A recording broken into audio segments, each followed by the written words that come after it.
Почитувани гледачи, го следите интервјуто со градоначалникот на општина Охрид, професор доктор Јован Стојановски. Професоре, се навикнавте ли наместо на работа во амфитеатарот да доаѓате во општина Охрид?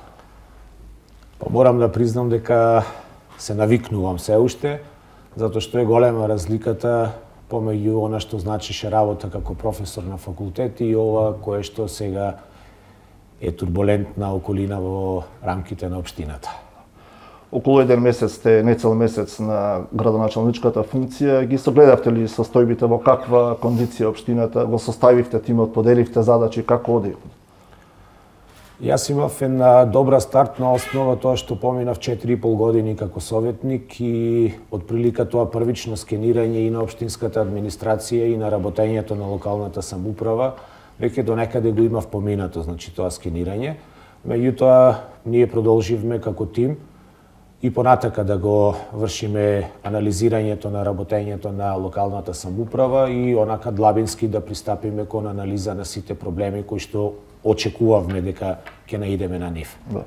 Сакам да ве потсетам на една ваша изјава во предизборието, а тоа е дека првото нешто што ќе го направите доколку ја добиете довербата на граѓаните е изготвување на стратегија за Охрид. Ја нарековте сите за Охрид, дали останувате на тоа, дали веќе отпочнувате со подготовки и што ќе значи таа стратегија за Охрид, која е целта?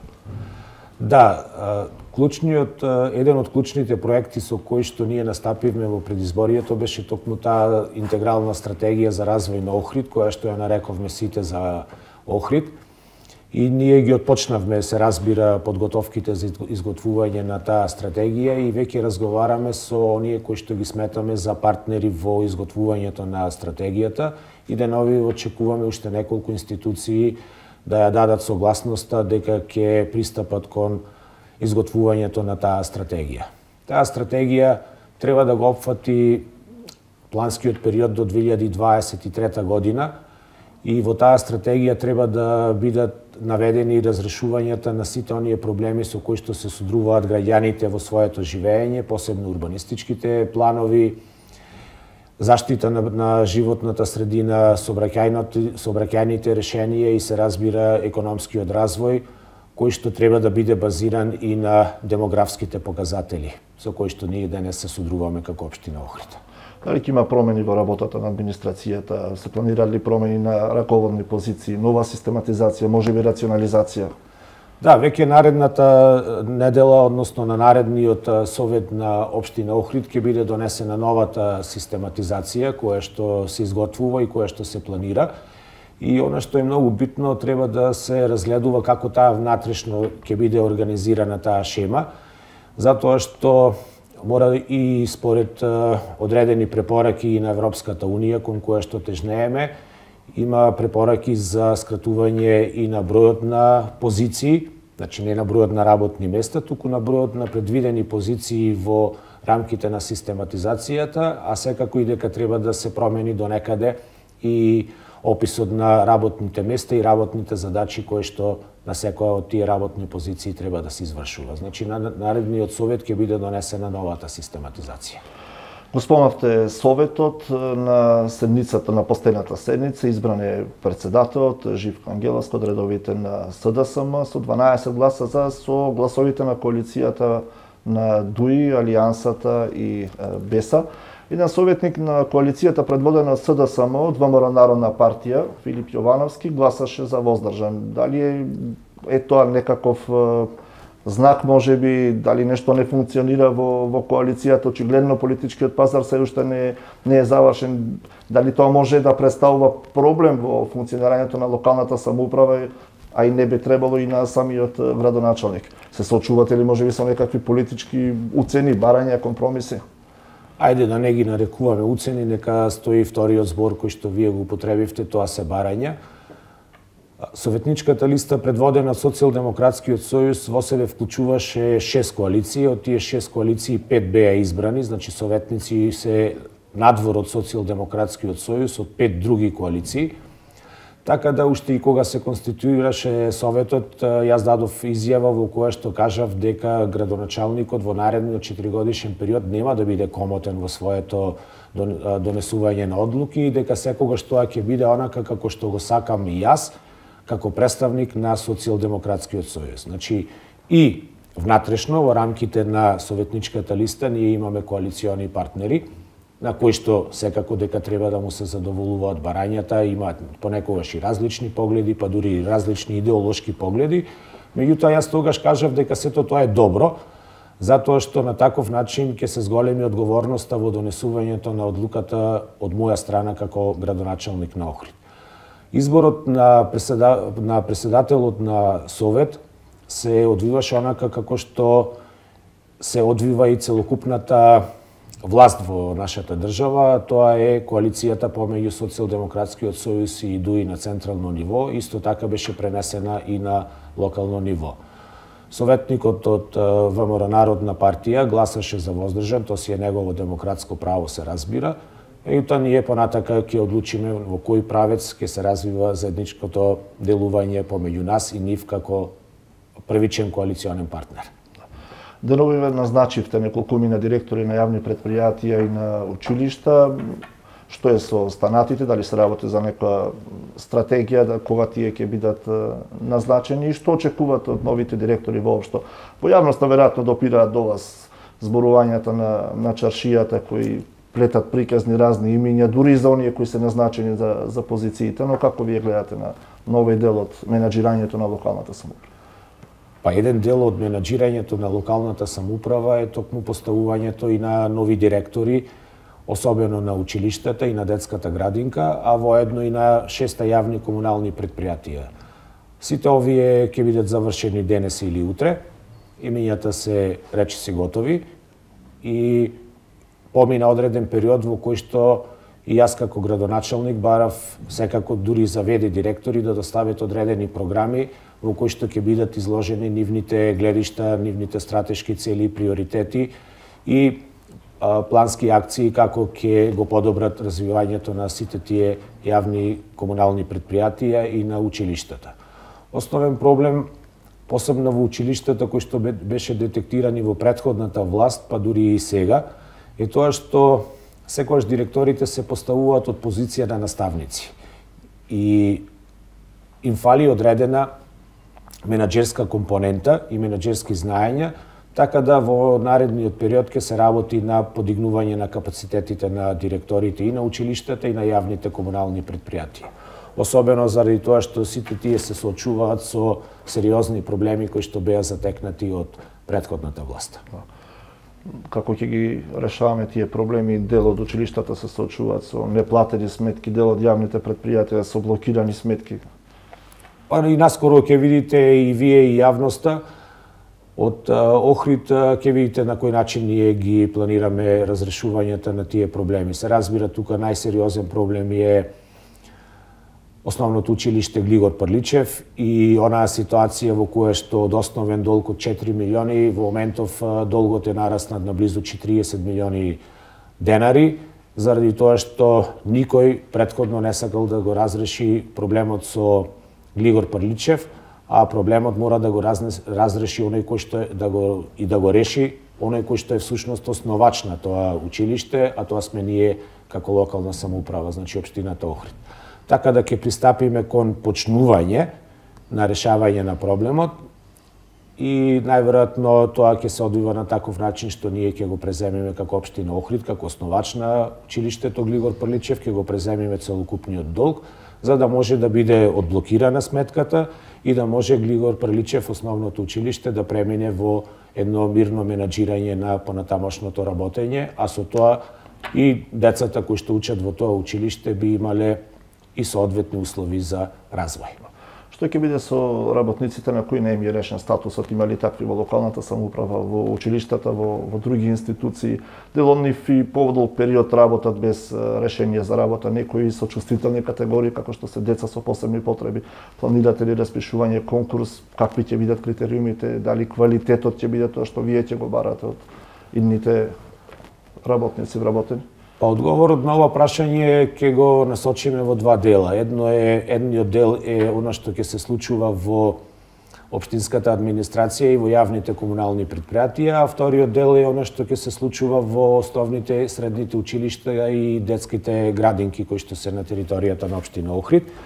Значи, во првиот дел на одговорот во правецот на општинската администрација и јавните комунални предпријатија, ние си ги почитуваме законските одредби, а тоа значи дека во оние работни места кои што се со договор на дело, значи на определено време, каде што е веќе почната постапката, објавен е конкурс, извршени се и првичните тестирања, ние ја продолжуваме таа постапка и оставено на вработените да си полагаат во Агенцијата за вработување.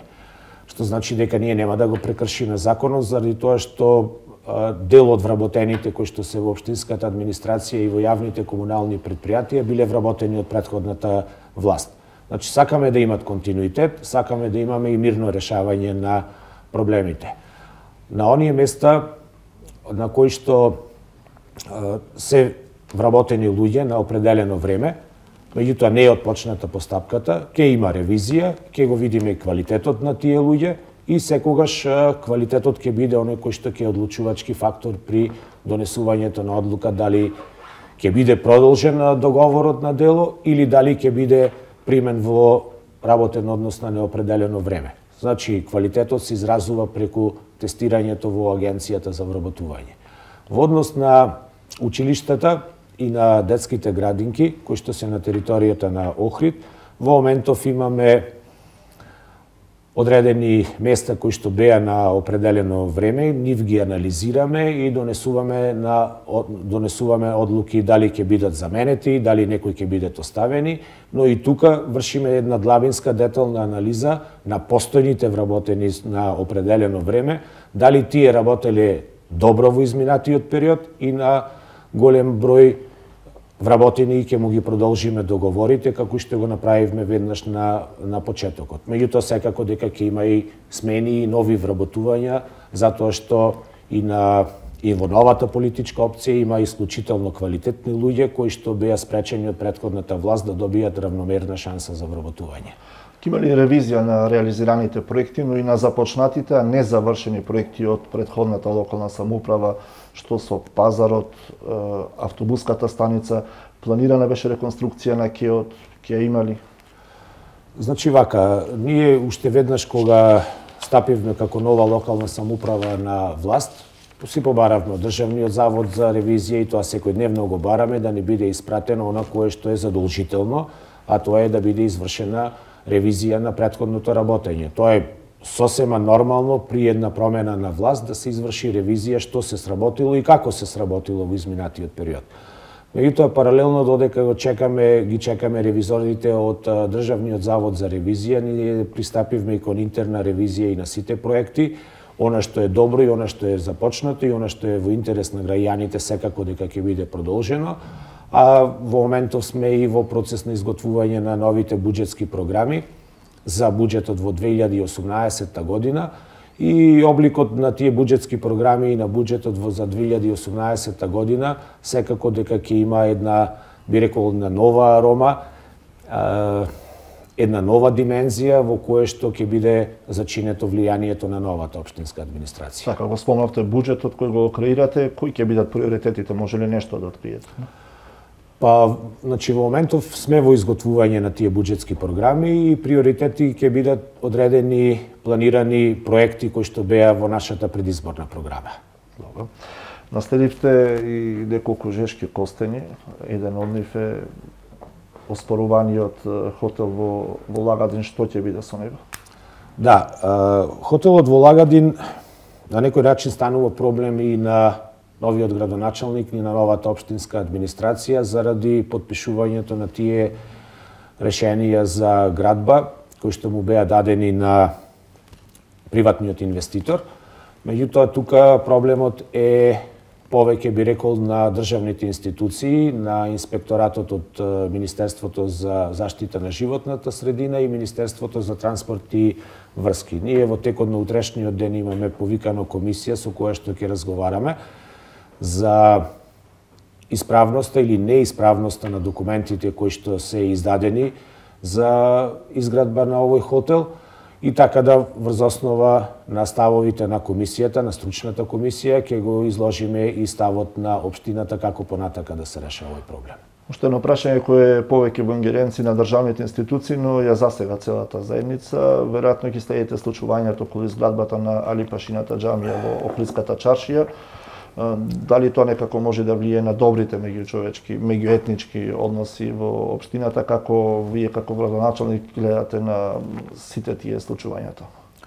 Па секако дека ќе има влијанија, затоа што едни реагираат на изградбата, други сакаат да продолжат изградбата, меѓутоа јас мислам дека решението е едноставно, сето тоа треба да се стави во една законска рамка. Ако има одобрение ќе се продолжи, ако нема одобрение треба да се прекине и тука е клучно влијанието на Министерството за култура, влијанието на Државниот завод за ревизија и се разбира нас како локална самоуправа. Решение за големите долгови на општина Охрид без помош на државата веројатно е невозможно. Дали сте во контакт со централната власт за ова и другите сериозни прашања како што се колекторскиот систем, изградбата на затворениот базен, автопатот Охрид-Кичево кои го следат многу контроверзи? Да, значи за сите тие проекти кои што ги споменавте започнати, се разбира дека долгот не е проект, меѓутоа за останатите кои што беа започнати од државното ниво, секако дека сме во тек и за затворениот пливачки базен, и за колекторскиот систем, и за започнатиот автопат Кичево-Охрид, и секаде се соочуваме со големи проблеми. Сите тие три проекти се под ревизија, значи државна ревизија, на оние кои што го презедоа ова инвестиција. Инвестицијата не е од страна на локалната самоуправа, меѓутоа се одвива на наш терен и секако дека сме ние заинтересирани што понатака. Во однос на рефинансирањето на долгот, вие многу добро знаете дека и во предизборието тоа го најавувавме и во тек сме за решавање на овој проблем со рефинансирање со премиерот Зоран Заев и со централната власт во целина.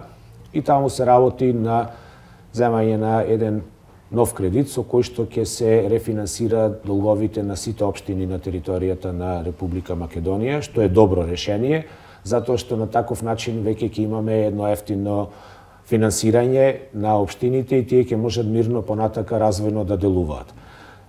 Пред да одговорам и на другиот дел од прашањето, само ќе спомнам една работа дека ние веќе сме направиле симулации, што би значило за општина Охрид доколку земиме кредит и ги покријаме сите долгови кои што ги имаме кон доверителите. Тоа би значило дека ако кредитот, например, го земиме за 15 години, ние после 15 години ќе имаме отплата на сите долгови, а сето тоа можеме да го истрпиме во моментот како што е буџетската поставеност, а доколку не го земиме кредитот, тогаш за 15 години ние ќе имаме двојно дуплирање на долговите. Долговите во општина Охрид секојдневно растат за 6 до 7 илјади евра, тоа се пресметките кои што ги правевме, или на годишно ниво отприлика околу 2,5 милиони евра. Тоа значи дека ние секој божи ден губиме по едно ново вработување за еден млад човек, тоа се 365 вработувања за млади луѓе и тоа всушност можете да видите тука дека е и која е причината за таквата голема демографска ерозија, значи за иселување на граѓаните од општината Охрид. Токму заради нерешавањето на долговите. И пред малку ви одговорив на прашањето за Глигор Прличев дека долгот за неколку години или децении веќе е нараснат од 4 на 40 милиони денари. И тоа нонстоп се случува во општината Охрид. Ако ние не го рефинансираме долгот, тогаш врз основа на законските затезни камати и на судските тужби, долгот тешко дека ќе се реши, велам тешко, затоа што и во дел од вашето прашање беше поставено и што ако се случи дека немаме кредитирање или рефинансирање на долговите. Ние како одговорна и домаќинска општинска администрација веќе пристапивме и кон тоа најлошо сценарио би го нарекол, ако немаме можност да земиме кредит и да го рефинансираме долгот, тогаш мора да наоѓаме начини како да го прекинеме ова секојдневно економско тонење на општината Охрид и воопшто на целокупното живење во градот. Затоа се веќе лоцирани повеќе места и на приходната страна и на расходната страна. На приходната страна да ги зголемиме приходите, а на расходната страна да ги намалиме приходите и на таков начин и самостојно со домаќинско работење, навистина тешко, меѓутоа ќе успееме да ја консолидираме општината во наредниот период. Бизнес заедницата, гостителите очекуваат веројатно многу од новата локална самоуправа да им се создадат услови нели за развој, меѓутоа не е тоа една насочна улица, веројатно потребна е соработка обострано. Што вие очекувате од нив и дали заеднички можат да се подобрат состојбите во градот? Многу убаво го поставивте прашањето и зборот заеднички. Тоа е всушност и мојот одговор на вашето прашање. Само заеднички можеме да го изградиме патот по кој што ќе се развива економски, ќе се развива градот Охрид и особено во делот на туризмот и угостителството. Ние веќе и пристапивме кон такви начини на делување, а тоа е дека при креирање на буџетските програми, посебно во делот или во програмата за локален економски развој и за туризам, ги повикавме представниците на ЕСНАФ-от, представниците на економската заедница и представниците на туризмот и угостителството да самите даваат предлози што ние треба да ставиме во буџетските програми и колку буџетски средства треба да обезбедиме за да заеднички го развиеме туризмот и угостителството. Иначе, ако делуваме паралелно во правец, општина Охрид мисли дека вака треба да се развива, ЕСНАФ мисли дека поинаку треба да се развива, ние нема да имаме развој. И едната и другата страна е повикана да делува заедно и заеднички да ги носи решенијата. Тоа би значило дека оние средства кои што ние ќе ги издвоиме од буџетот и на вистина да бидат за поддршка на туристичкиот и на угостителскиот сектор. Планирате ли, може би, дел од активностите, проектите да ги реализирате со средства од меѓународни донации, проекти и така натаму? Секако. Впечаток е дека недостасува сите овие. Секако. Ние и сите овие денови разговаравме со релевантните институции во тој правец за да обезбедиме буџетското финансирање на одредени активности, всушност да го замениме со инвестирање од одредени фондови, повеќе се разбира од Европската Унија, затоа што и нашата цел е да ја направиме општина Охрид да биде финансирана до 2020 година, да биде финансирана во износ од 50% со европски фондови, значи активностите.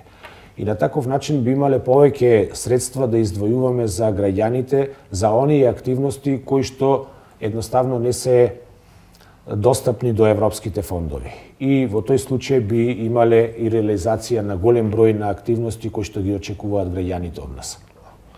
Денови во Охрид Нјус ја отвори темата со изградбата на новиот блок на болницата во Свети Еразмо, каде требаше да се пресели според првичниот план заводот за кардиологија, но се испостави дека таква одлука пред отпочнувањето на градежните работи воопшто не е донесена. Сето тоа отвора многу дилеми, нели, меѓутоа истравување кај охриѓани да не се повтори случајот со реконструкцијата на општата болница, која се пролонгираше нели многу години, што создаде многу проблеми за самите граѓани.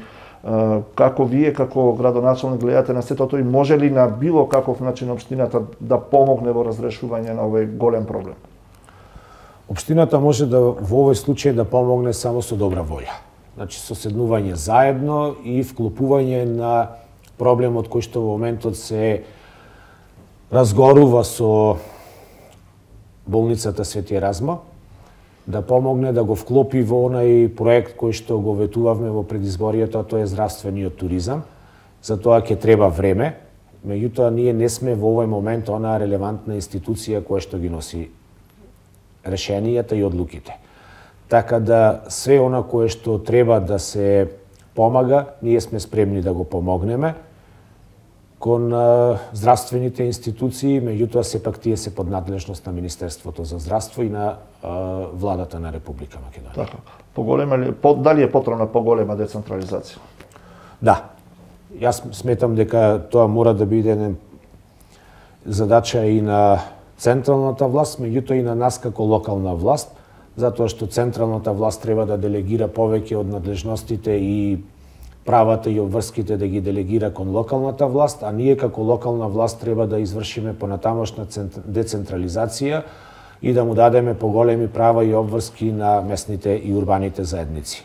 Местните и урбаните заедници се многу битен фактор, битна клетка во функционирањето на ова политичко ткиво и сметам дека со една добра организација решавањето на проблемите на граѓаните на лице место, би го нарекол, би придонесло многу повеќе отколку сега, затоа што и ние во моментов имаме централизирано донесување во рамките на општина Охрид. Ние одлучуваме што ќе се случува во Речица, во Љубаништа, што ќе се случува во Воска или во Стар град, без разлика.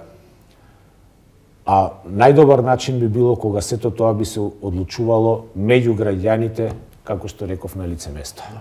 Доаѓа нова година, предстои патрониот празник Свети Климент Охридски, потоа водици се планирали, можеби некакво освежување за одбележување на новие денови, што можат Охриѓани да очекуваат, а се во насока на продолжување на туристичката сезона надвор од оној шпиц. Да, ние сето тоа го ставивме во пакет од 20 декември до 20 јануар и во моментов се изготвува програмата која што ќе ги опфати сите оние активности кои што ќе се случуваат во нашиот град во овој период и на таков начин сакаме да дадеме едно пошироко прославување на сите тие празници кои што се наоѓаат во тој период. И ние наскоро ќе излеземе со таа програма пред граѓаните. Има ли нешто што може да откриете во овој момент? Па не би сакал сега во овој момент тоа да го откривам, затоа што се уште се некои работи недефинирани. Во принцип не сум човек кој што се жали, меѓутоа преземањето на локалната власт дојде во најможно лошиот период од функционирањето на локалната власт, посебно заради сите овие работи кои што ги споменавме, и изготвувањето на буџетските програми, и ревизијата на претходните програми кои што беа донесувани, и припремањето на ево ова која што ја споменувате програма за новогодишните и останатите празници кои што ни следат во овој период. Сето тоа е на некој начин со набиена агенда во овој период. Ви благодарам што издвоивте време да го дадете првото интервју за Охрид Нјуз. Ви посакувам успешна работа. Ви благодарам и вас и ги поздравувам сите граѓани на општина Охрид и им посакувам и на вистина да се случи нешто добро во градот. Благодарам. Благодарам.